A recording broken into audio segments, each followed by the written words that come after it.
Лилан, поскольку вы следили за публикациями о визите Решетникова, министра экономразвития России в Абхазии, сформулируйте ваше общее впечатление от того, что вы услышали в СМИ.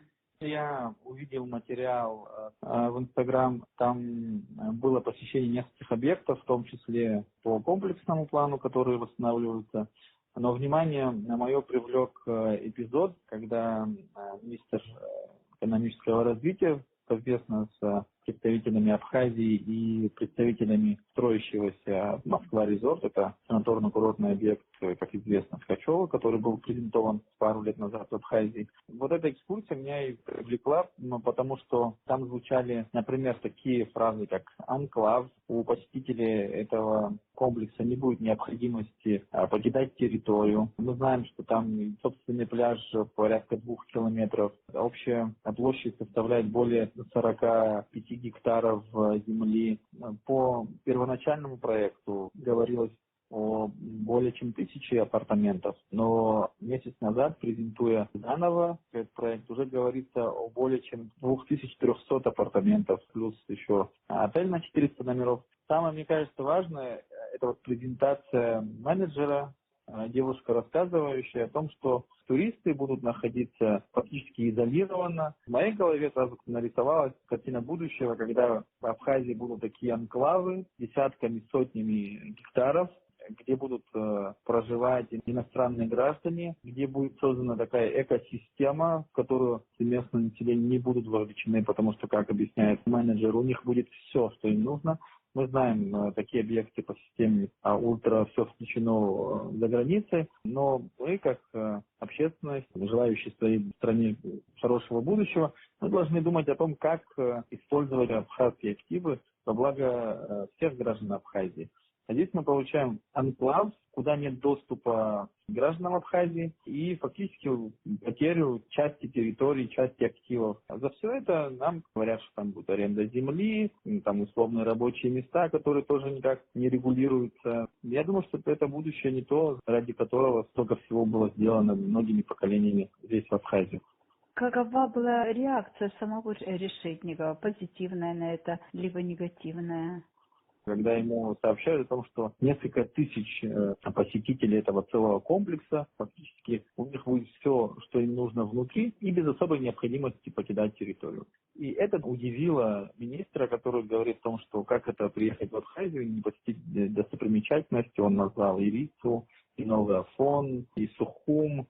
Вот такое будущее. Ему нарисовали, и он несколько раз даже перебил менеджера, который рассказывал ему о таком славном будущем.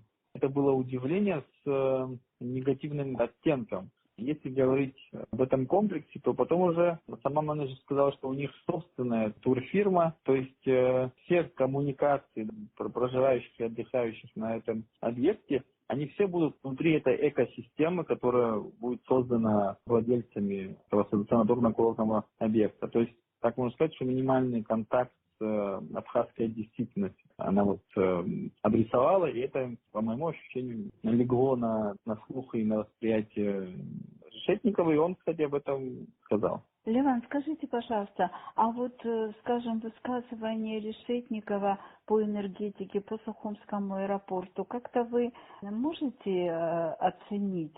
Я, к сожалению, акцентировал внимание именно на посещении этого объекта и не готов сейчас комментировать, потому что такой акцент именно на этом эпизоде, поэтому я, если скажу, что я внимательно следил и за этой частью, это будет неправда.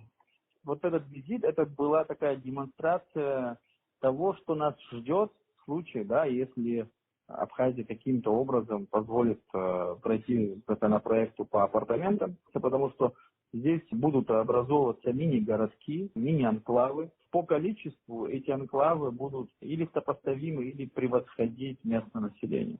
Например, вот мы знаем, что жители Пицунды порядка 4000 с небольшим. А этот объект Ткачева тоже будет расположен в Пицунде, и с более чем 2000 апартаментов, еще гостиничным комплексом на 400 номеров, еще отдельными коттеджами, это население, эти, как нам говорят, туристы, да, их количество будет превосходить количество жителей Пицунды. Я думаю, что эту угрозу мы должны все реально себе представить. Потому что за вот этими фантиками о богатстве, о заработках и так далее мы можем потерять самое ценное, что у нас есть, в том числе мир и стабильность. Это тоже важно, потому что когда сильно увеличивается население иностранное, здесь могут быть и внутри общества напряжения тоже. Вот, то есть там очень много факторов. Это мы говорим об угрозах демографических. А мы видим, что наш бизнес не может конкурировать с объектами, в которые вкладывают десятки миллиардов рублей. У нас нет банков, которые могут так поддерживать местных бизнесменов. То есть здесь очень много угроз. Это просто один эпизод, который может помочь представить себе эти угрозы более реально. А скажите, пожалуйста, Леон, вот вы сказали про фантики, а вообще о фантиках что-нибудь можете сказать? Где эти фантики-то вообще? Нам говорят, что будут рабочие места на этих объектах, что в стройке будут задействованы, в том числе местное население. Но если говорить откровенно, то это не похоже на правду. Потому что, например, сейчас тоже есть потребность в строителях, и мы знаем, что строители у нас в огромном количестве всех республик, там есть даже корейцы, я бы не говорю про представителей Узбекистана, Таджикистана, вьетнамцы, то есть, вот очень много иностранной рабочей силы привлекается уже сейчас, хотя запрос на строителей есть. Потом, если говорить о крупнейших объектах санаторно-курортного обслуживания, и там тоже мы видим, даже по Сухуму, не говоря уже о Магагре и других местах, что привлекается большое количество иностранной рабочей силы. И мы даже видели объявления, где говорится о том, что принимаются сотрудники славянской внешности. То есть вот эти факторы уже происходят сейчас, пока идет такой естественный рост интереса к Абхазии.